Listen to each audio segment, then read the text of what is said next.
제가 다시 한번 소개해 드리도록 하겠습니다. 이지문 소장님은 경주 안강 옥산서원 이제 이은적 선생의 16대 손이십니다. 그리고 해인사에서 5년 동안 출가 수행하시고 동국대학교 불교대학원에서 대장경학을 전공하신 석사학위를 받으신 분입니다. 그리고 우리 대구와 803 부인사와 밀접한 연관을 맺고 있는 바와 같이 2011년 고려 초조 대장경 천년의 해라는 기념행사를 총괄 지휘하시고 고려 대장경 연구소에서 15년 동안 소장님으로 재직하셨습니다. 그리고 현재는 북한 불교 연구소 소장으로 북녘의 불교를 연구하고 또 남북 종교 교류를 담당하고 있는 대장경에 관해서는 최고의 전문가이십니다. 오늘 일찍이 804이 품은 고려 초조 대장경과 그 역사에 대해 일목요연하게 잘 설명해 주실 거라 믿습니다. 그럼 이지문 소장님을 무대로 모시도록 하겠습니다. 큰 박수 부탁드리겠습니다.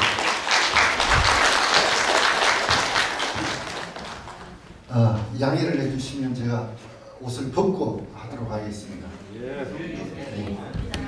제가 대구에 오니까 열정이 더 생기네요. 제일 안심되는 내용은 여기서는 사투리 써도 잘 먹힌다는 얘기죠. 서울에서 사투리 썼다가 혼쭐 많이 났어요. 발음이 부정확하다는 얘기. 저희들은 다 알아듣고 받아쓰기도 되는데 서울 사람들이 잘 모르더라고요.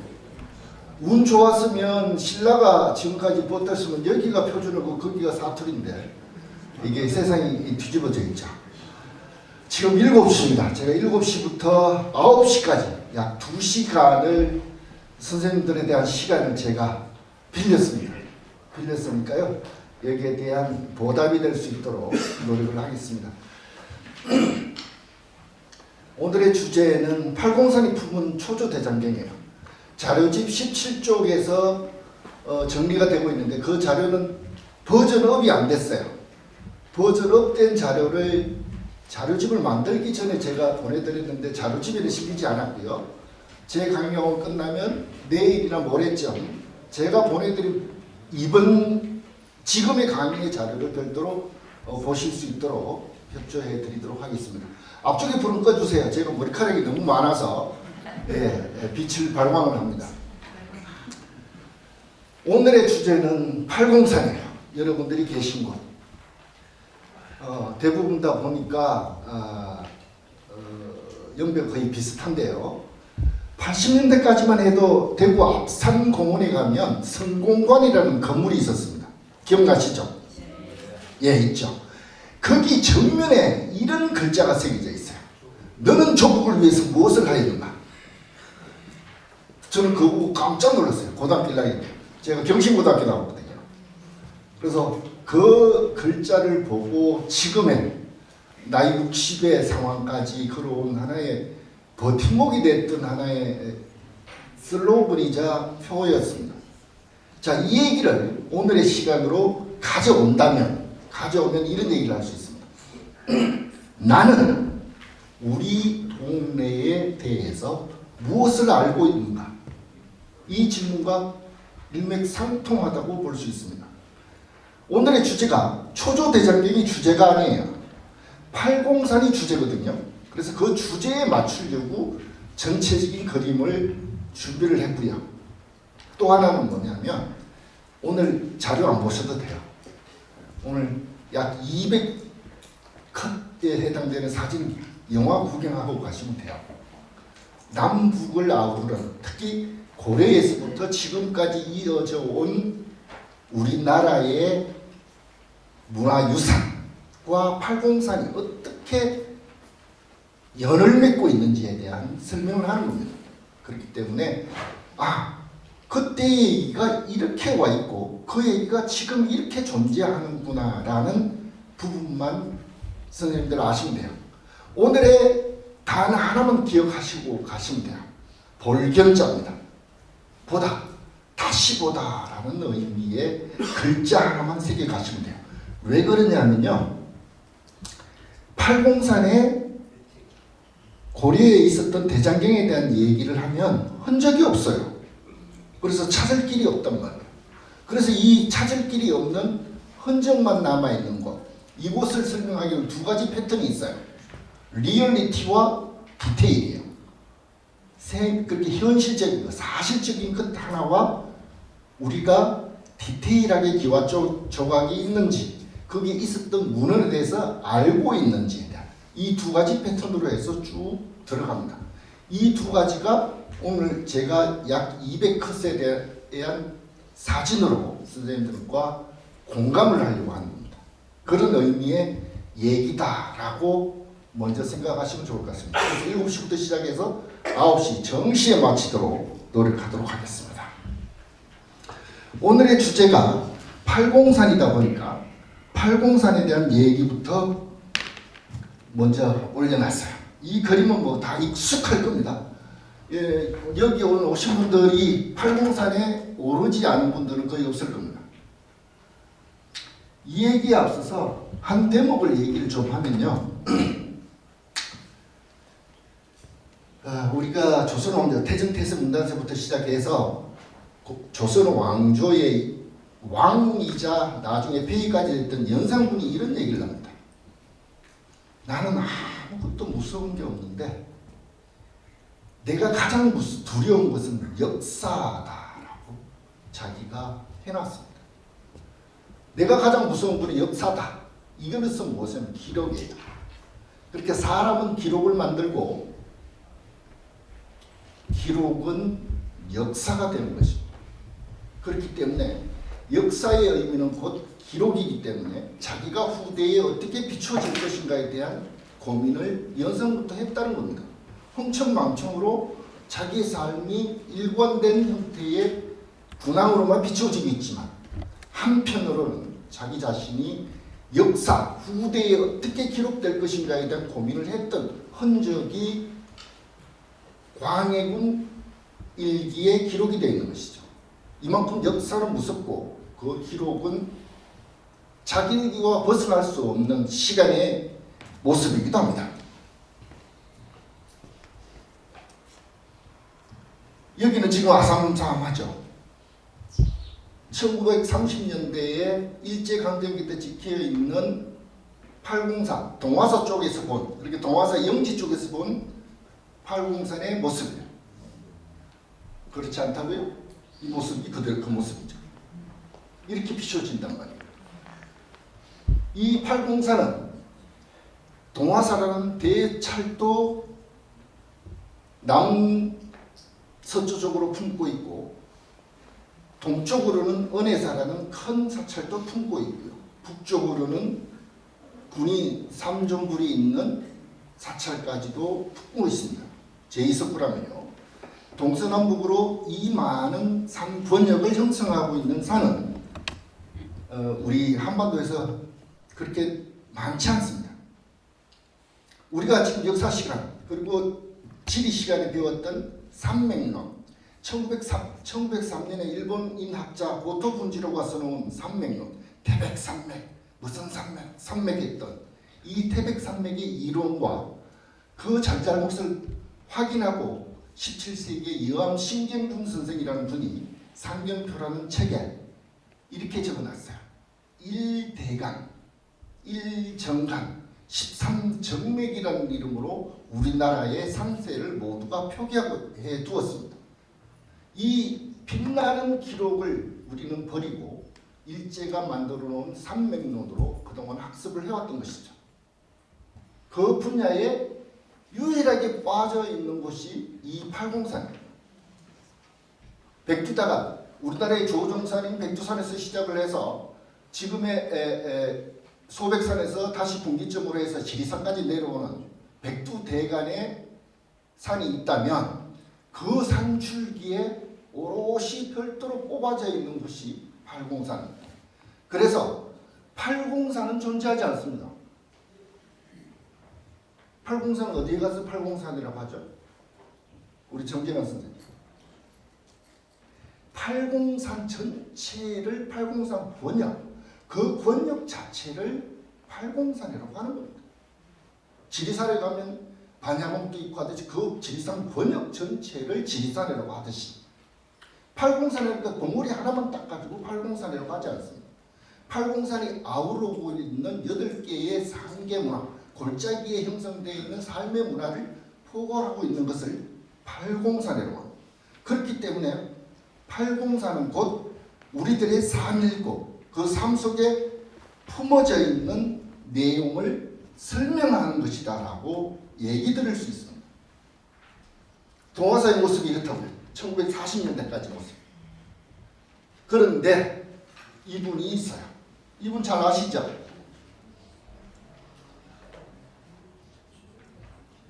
고은 최치원 선생님. 이분이 참 뭐 어떤 기록에서는 해인사 홍유동 계곡에서 뿅 하고 신선이 돼서 사라졌다라는 후일담도 있지만 이분이 일찍이 이 팔공산에 대한 얘기를 해두셨어요. 우리 일반론적으로는 예언이라고 하는데 이웃종교 기독교에서는 잠언이라고 합니다. 우리는 비서라고 합니다. 불교에서. 이분이 이런 얘기를 했어요. 계림황렵이요 공명청성이라 이걸 남겨놨단 말이에요. 인터넷 치면 바로 나와요. 그런데 출전이 없어요.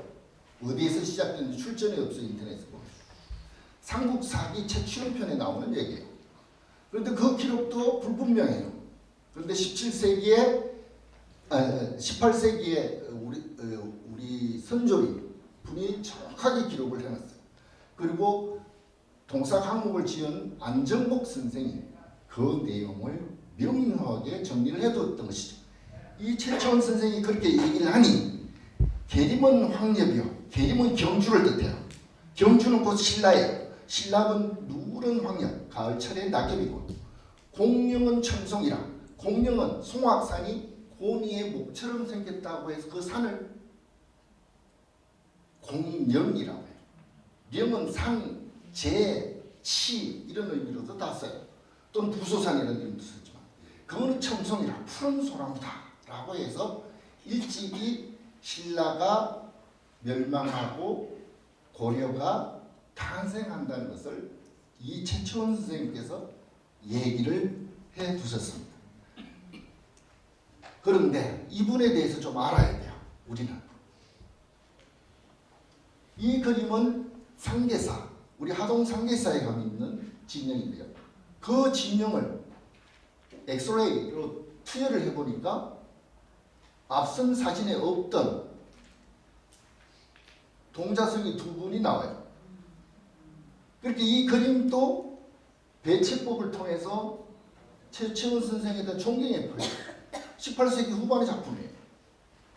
그런 모습으로 최치원 선생에 대한 얘기는 오늘하고 좀 비껴나니 그렇습니다. 이분이 그 글을 신라 효공왕에게 바치고는 이 고운대에 머물다가 갔었어요. 경주 남산 북서록에 가면 고운대라는 바위가 이 최치원 선생이 마지막까지 계셨던 곳이에요. 이게 계림이에요. 계림은 황렵이라고 했잖아요. 이 계림, 바크히크에서가 알을 품고 알에 연관된 성화가 전해지는 계림이에요. 사당이에요. 자, 그분이 태어나서 마지막 절을 했어요. 박혁거세의 무덤이 일제강점기 때 기록. 이 비석은 지금 사라졌습니다. 지금은 이 이름이 오능이라는 이름으로 알려져 있습니다. 그런데도 얼마나 재밌느냐면 저는 일본을 무조건 싫어하는데요. 일본 사람들이 잘한 게 하나가 만약 10개 중에 하나가 있어요. 기록을 너무너무 잘 해놨어요. 알뜰히 살뜰히. 그런데 제가 이 그림을 판독할 때 재밌는 일을 하나 했어요. 오기가 되게 많아요. 잘못 기록해 놓은 게 되게 많더라고요. 그런 기록 때문에 제가 다행으로 설명할 수 있습니다.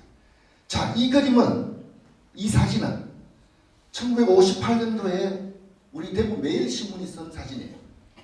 팔공산 지금 천재단에 있는 모습입니다. 그러니까 우리가 입고 있는 산화도 이렇게 달라진 변화된 모습을 갖고 있습니다. 이 바위는 기억하실 겁니다. 올라가시면 지금 있으니까요. 여기 천재단이고요. 비로군요. 멀리서 보면 이풍광이에요. 이 건물이 들어서면서 본래의 팔공산의 정상의 모습이 바뀌어져 있습니다. 이렇게. 자, 우리는 없어졌지만 그 그림을 상상력, 문학적 상상력으로 그릴 수 있어야 이번 팔공문화대학의 해설사로서의 자격을 획득한다고 저는 생각을 합니다. 또한 팔공산에는 이런 비경이 있습니다. 산 잘 타시고 하시는 분 아시죠? 청운대입니다. 자, 이 그림은요.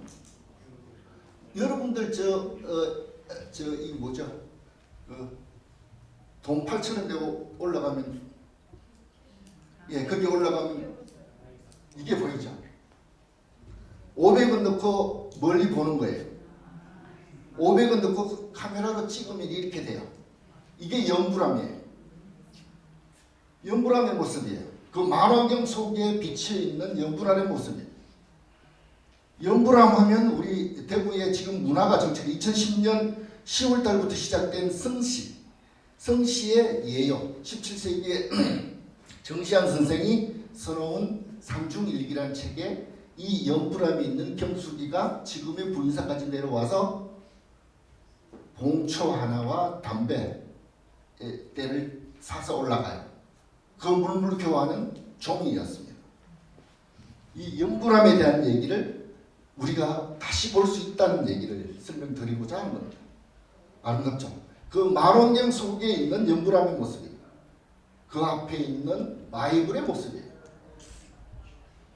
자, 이런 모습은 오늘 불교 정체에 대한 얘기를 하면 이 부분은 쑥 들어갈 텐데 선생님들은 종교도 다를 수 있고 생각도 다를 수 있기 때문에 불교적인 얘기는 많이 생략을 하겠습니다. 하지만 우리 팔공산에 녹여져 있고 곳곳에 섬여져 있는 문화유산에 대한 얘기는 할 수밖에 없는 것이죠. 그 얘기인데 팔공산에 가면 떡시루바위가 있어요. 산 좋아하시는 분들은 다 아세요. 지금 명품 바위예요. 떡시루봉이에요. 우리 절편처럼 이렇게 살아나는 떡시루봉의 모습을 비추고 있습니다. 이 팔공산에 대한 얘기를 끌고 오려고 하면 결국 이 공룡으로 가야 돼요. 여기가 어디게요? 제가 마지막 다녀온 것은 2015년 11월 3일 날 여기를 갔다 왔어요. 개성이에요. 이게 개성 송악산입니다. 여기가 고니의 목처럼 잘록하다고 해서 이 산을 공령이라고 해요. 그래서 최치원 선생도 이 산 이름을 송악산이라는 이름을 쓰지 않았습니다. 송악산이라는 산 이름 13세기부터 시작하는데 그전에는 공령이라는 이름으로 중국 당나라 때부터 송나라 때까지 이 산 이름을 송악산이라는 용어를 쓰지 않고 공령이라는 이름으로 쓰고 신라는 통일신라니 이런 단어로 쓰지 않고 계림이라는 단어를 씁니다. 그렇듯이 이 송악산의 배경을 가지고 시작하는 겁니다. 자, 이 역사를 왜 개성까지 가져갔지? 이렇게 얘기할 수 있습니다. 여기에는 우리가 참 잊어버린 문화유산이 하나가 있습니다. 우리 역사 시간에 배웠잖아요. 초조대장경이라고. 초조대장경이라고 하는 건 뭐지? 처음 초자에다가 새긴 조자예요. 처음 새긴 대장경. 해인사 대장경의 본래 이름은 해인사판 제조대장경. 다시 새긴 대장경.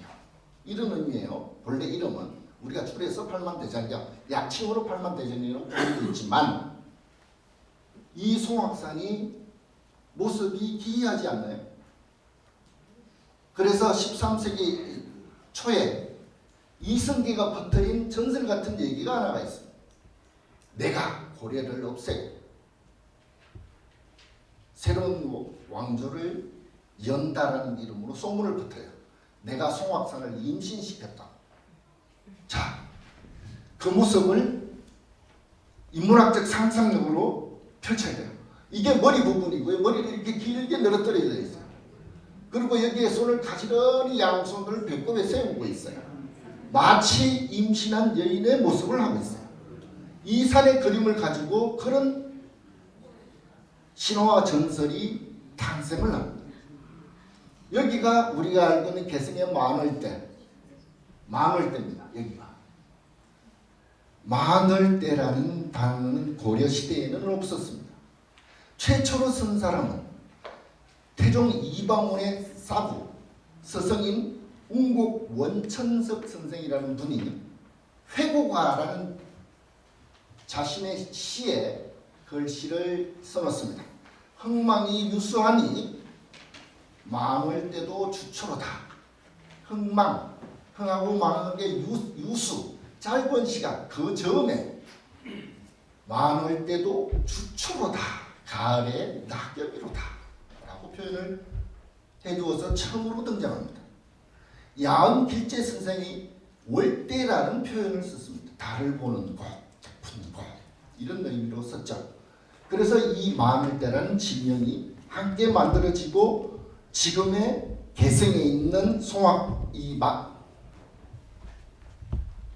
만월대는 지난 2013년 6월달에 세계문화유산 개성유산 유적지구로 등재가 되어 있습니다. 자, 그 그림을 가져옵니다. 이건 역사시간 책에 교과서에 무조건 나오는 사진이죠. 수창궁 앞에 있는 습대죠. 그리고 여기에 그 당시 참봉이 지키고 있는 모습입니다. 만월대의 지금 현재의 모습이에요. 발굴되기 전의 모습이에요. 조선의 궁궐과 고려의 궁궐의 차이점이 있습니다.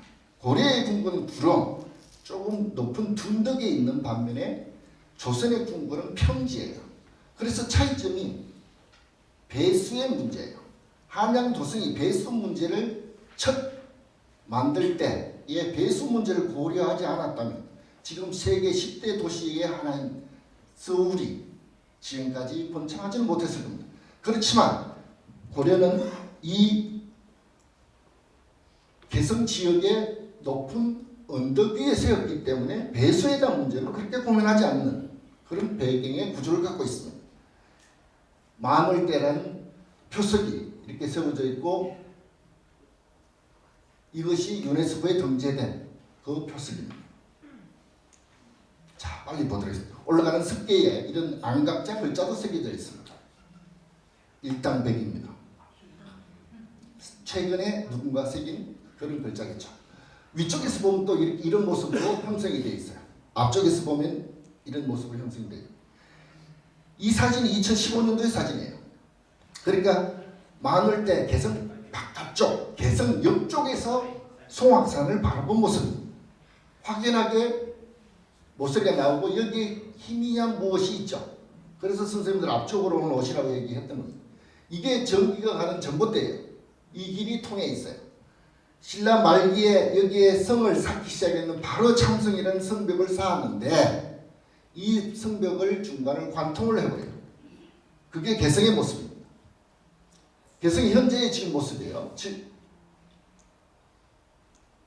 자, 이 성벽이에요. 이 성벽이 아까 그 얼굴에 뾰족한 쪽으로 연결되어 있는 바로 참성이야. 개성 유적 현황에 이 성벽이 지금도 남아 있습니다. 우리가 국어 시간에 배웠죠. 유달령 선생님 기억 안 나세요? 유달령 선생님이 황무지라는 책을 썼어요. 여기에 보면 천마산이라는 수필을 썼는데 이 바로 참성에 대한 얘기를 해요. 개경 사람들은 개성 사람이라고 하는 게 싫어하고 개경 사람이라고 불러주는 걸 좋아한대요. 이분들이 평생에 바라는, 요즘 말하는 버킷리스트입니다. 언젠가 살아 동안에 이 산성을 3번 가는 걸 꿈속에도 그렸고요. 한 번 가는 것도 영광으로 생각을 했대요. 그래서 만약 통일이 되면 이 바로참성, 이 성벽 밖이도 우리나라의 하나의 문화유적으로 등재될 수가 있습니다. 이 성벽이 이렇게 무너진 곳이 있어요. 그런데 북측에서 새롭게 성벽을 쌓으면서 이 성벽을 반을 뚝 잘라버렸어요. 여기서 누가 뭐 하다가 불 태워 먹기도 했어요. 지금 주민들이 이렇게 다니기도 합니다. 자, 여기는 눌리문이라고 해서 북쪽에 있는 문이에요. 이 성문도 아치형으로 남아 있습니다. 우리가 가산산성에 가면 볼 수 있는 그런 대문이기도 하고요. 지금의 현재의 문화유산으로 등재하는 바로 참성의 본래 모습의 길이 쫙 나버렸어요. 북쪽으로. 그런데 왜 장구하게 그 얘기를 하냐를 설명할 수 있습니다. 개성하면 주상품이 인삼이에요. 개성 시내에서 인삼 말리는 건조 작업의 현황이에요.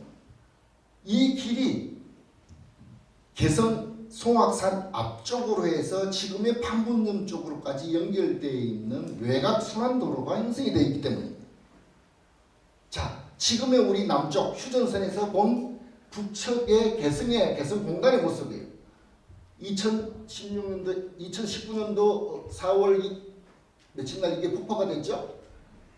이게 우리나라에서 최고의 무당이 존재했던 덩불산, 여기가 송악산, 여기가 개성 시내, 여기가 개성 공단이에요.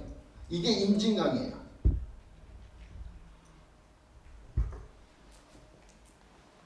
자, 이 임진강을 넘어오려고 하면 북측에 CIQ라고 하는 이 건물에서 통과를 해야 돼요. 제가 마지막으로 다녀온 게 2015년 11월 3일인데 여기서 내려서 올라가서 여기서 통과를 해서 넘어가서 여기서 다시 버스를 타고 들어가게 돼요. 우리는 일본이나 중국이나 미국을 갈 때 출국한다고 하죠. 여기서는 출국이라는 단어를 쓰지 않습니다.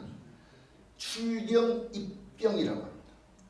우리는 잠재적인 통일을 해야 될 민족이기 때문에 나라 간의 국경선을 넘어가는 것이 아니라 같은 동네에 서로 입장이 다른 곳을 체제를 부정하지 않는 범주에서 넘어가고자 하고 서로 약속을 해서 출경과 입경으로 정했어요. 그런데 안타깝게도 올해 1월 25일 날짜로 모든 날짜로 이 조건은 다 파기를 해버렸어요. 북측이 다시 복원해야 될 하나의 교류의 방법이기도 합니다. 자, 개성으로 들어갑니다. 아까 판문점 여기서부터 시작해서 쭉 진짜 이 도로를 들어가는 겁니다. 쭉 들어가는 겁니다. 여기는 우리 개성 영통사가 있는 오관산. 하나, 둘, 셋, 이렇게 5개 봉우리가 있다. 오관산이에요. 요 밑쪽에 개성 영통사가 있습니다.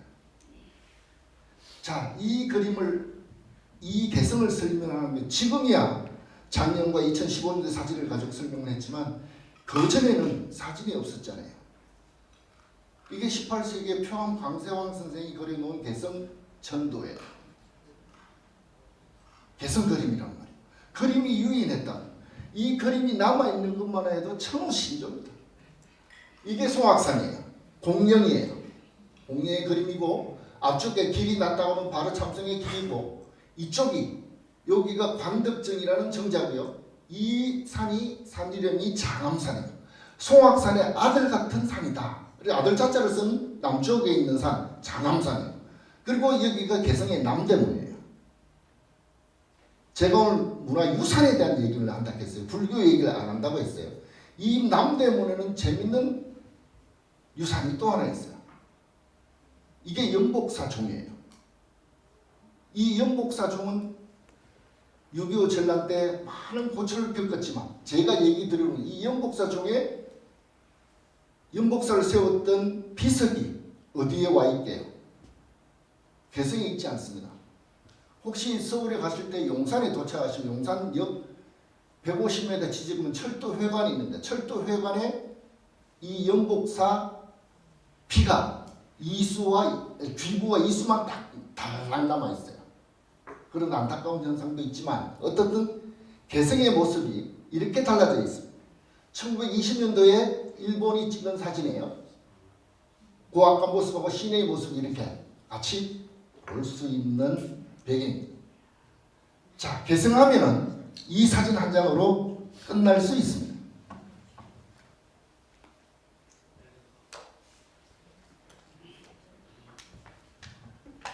그 이름하여 박경폭포예요. 개성 박연폭포입니다. 개성 박연폭포 하면 금방 머리를 스치지가 않는 네 글자가 있죠. 송도삼절이라고.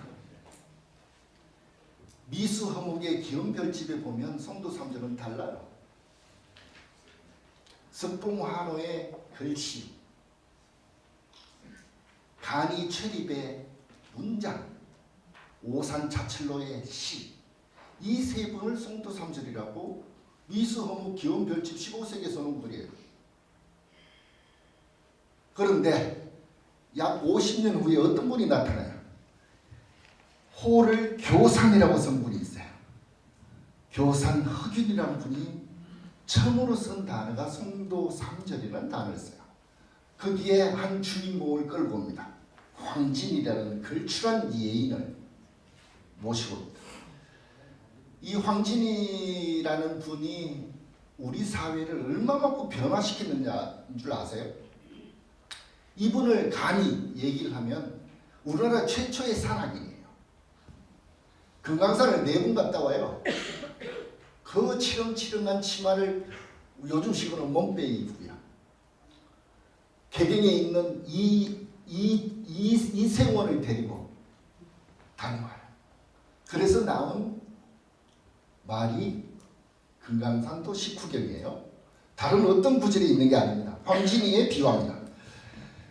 자, 이 박연폭포를 사진을 가지고 계속 제가 너스레를 떠는 거예요. 다시 못 버리기 때문에. 여기 진달래도 표가 있단 말이에요. 이 전체가 박연폭포예요. 이렇게 알고 있죠? 이거는 폭포가 91m짜리예요. 그런데 이 박연폭포는 요 위에 있는 바가지처럼 생긴 바위, 그 연못을 박연이라고 해요. 그리고 이 밑에 있는 물이 있는 건 고모담이에요. 고모담 위에 용바위가 이렇게 딱 버티고 있어요. 이 이름이 다 다르단 말이에요. 위에서 보면 이렇다고요. 이게 박연이에요. 여기가 큰 물이 막 치면 저 바위가 달락달락 움직여요. 그래서 미수허목 선생은 이 풍광을 소리로 적어놨어요. 이 위쪽에 관음사가 현존하고요. 이 위쪽에 대형사가 현존합니다.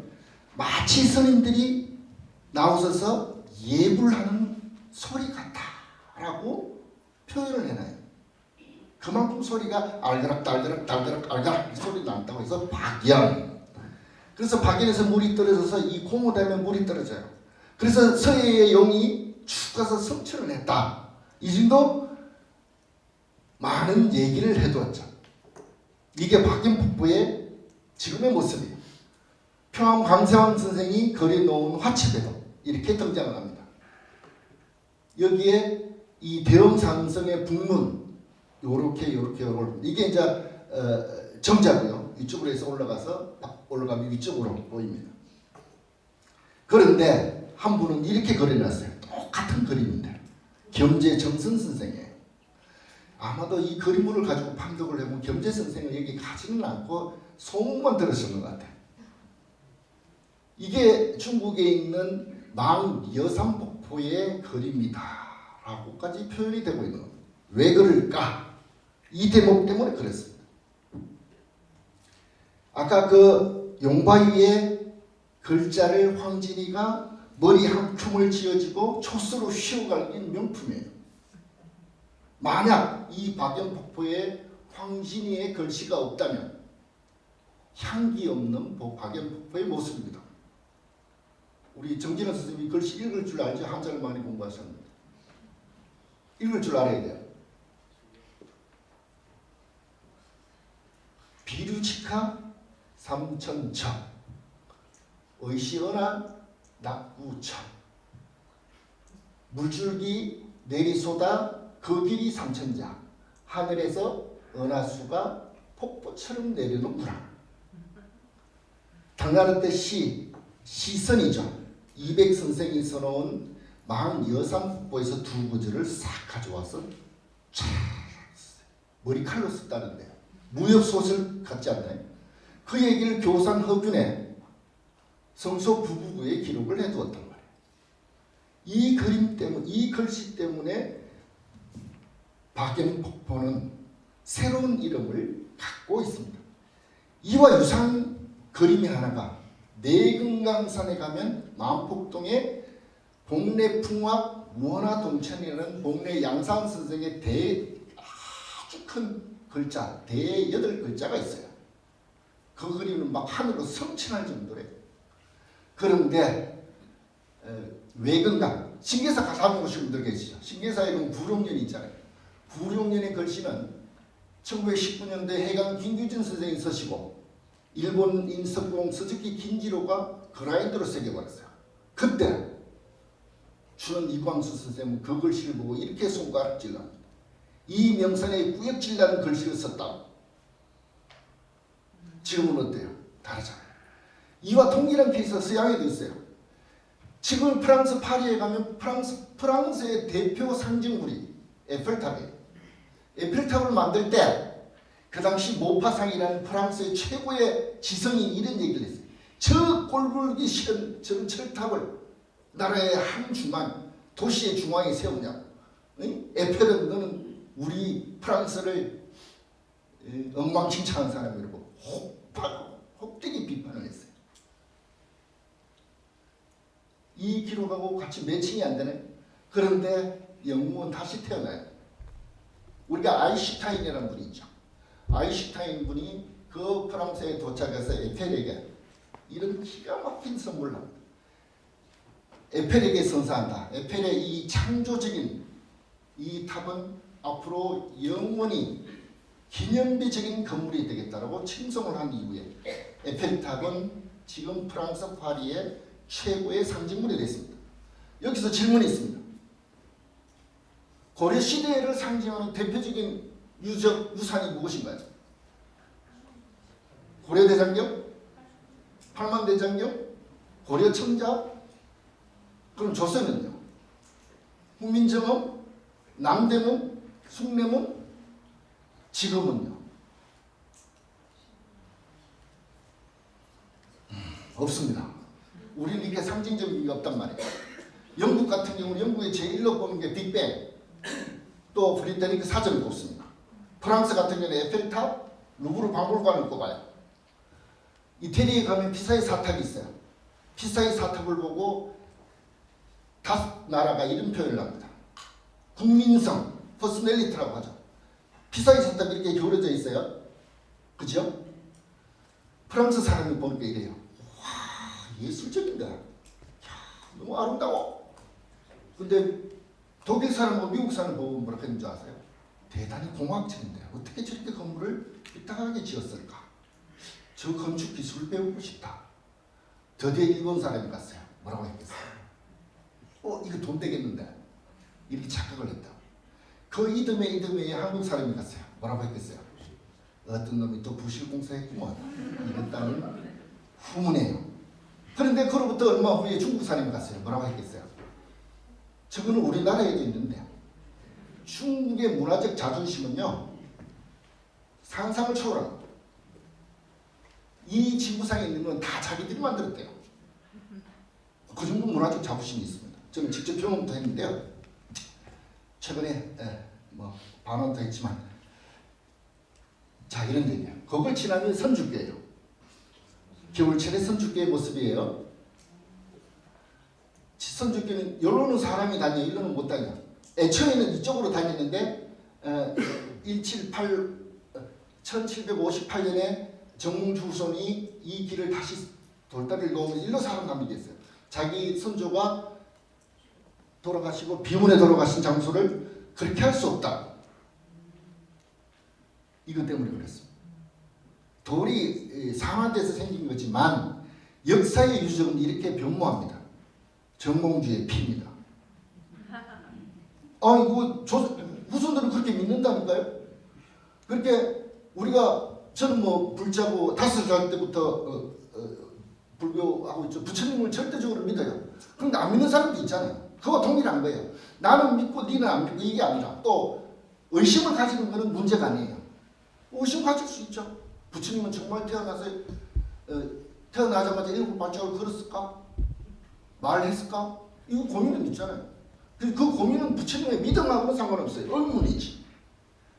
정몽주 후손들은 이 자신의 선조의 피라고 알뜰히 살뜰히 가서 기도했던 대표적인 장소예요.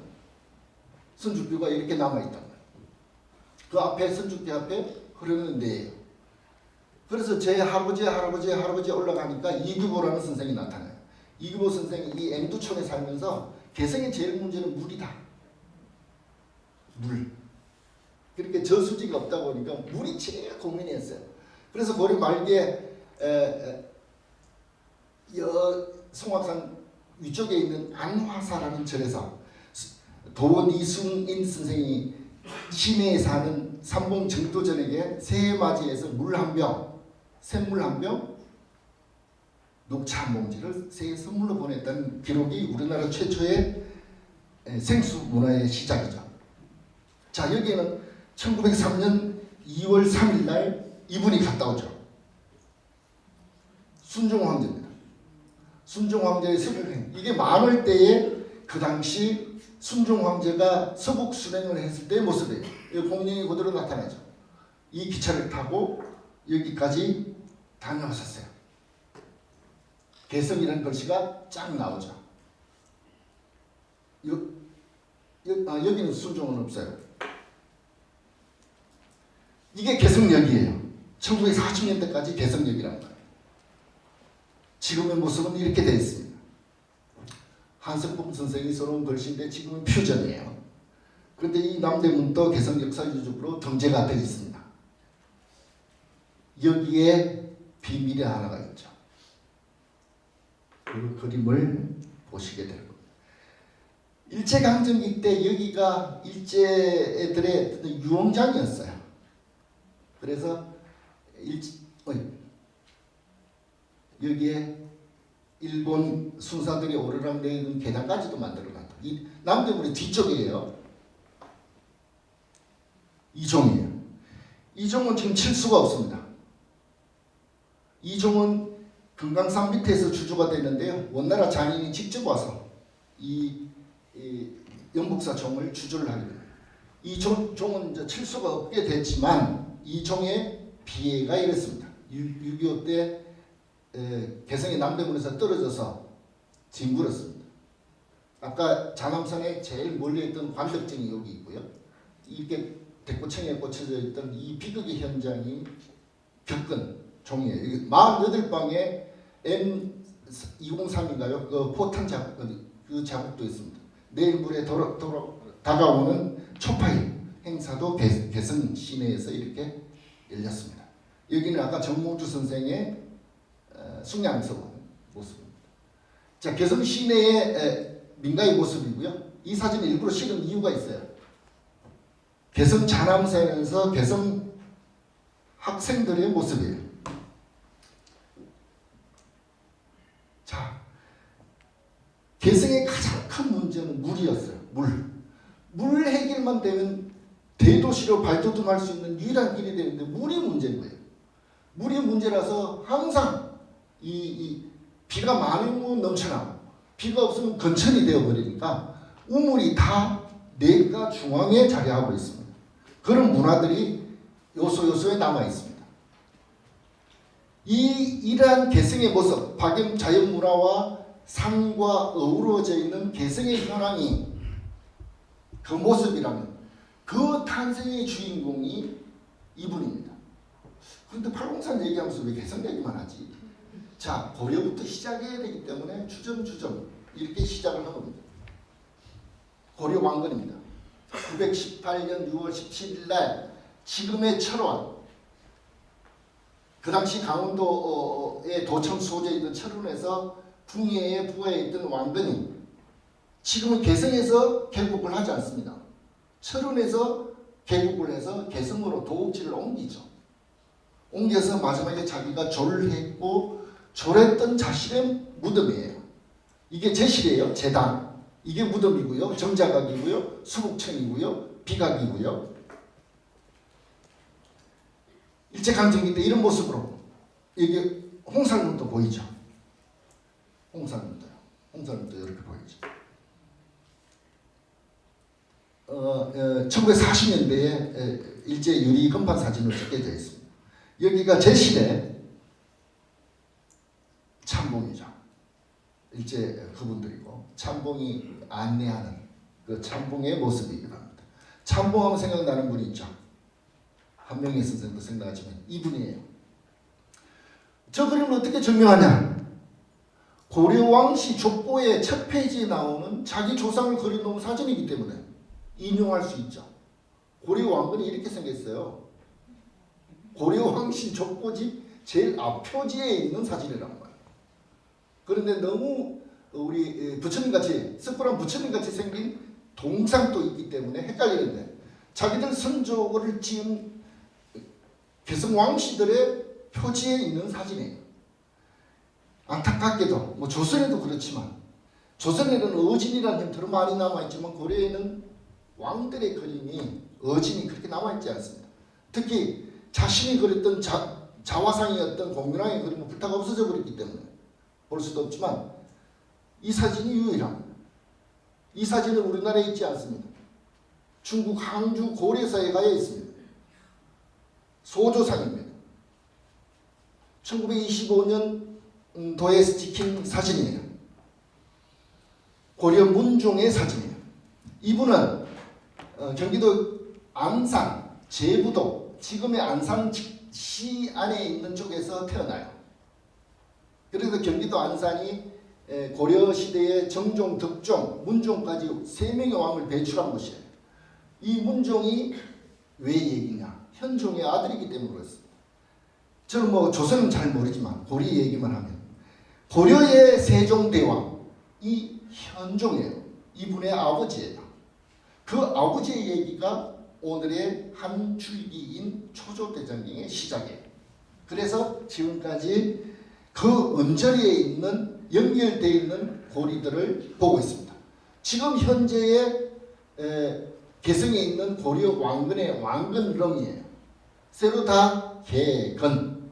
우리는 복원이라는 단어를 써서 어떻게라도 무엇을 붙이려고 하지만 그 역사적 증거를 통해서 그 터 위에 새롭게 짓는 것을 북측에서는 개건이라고 합니다.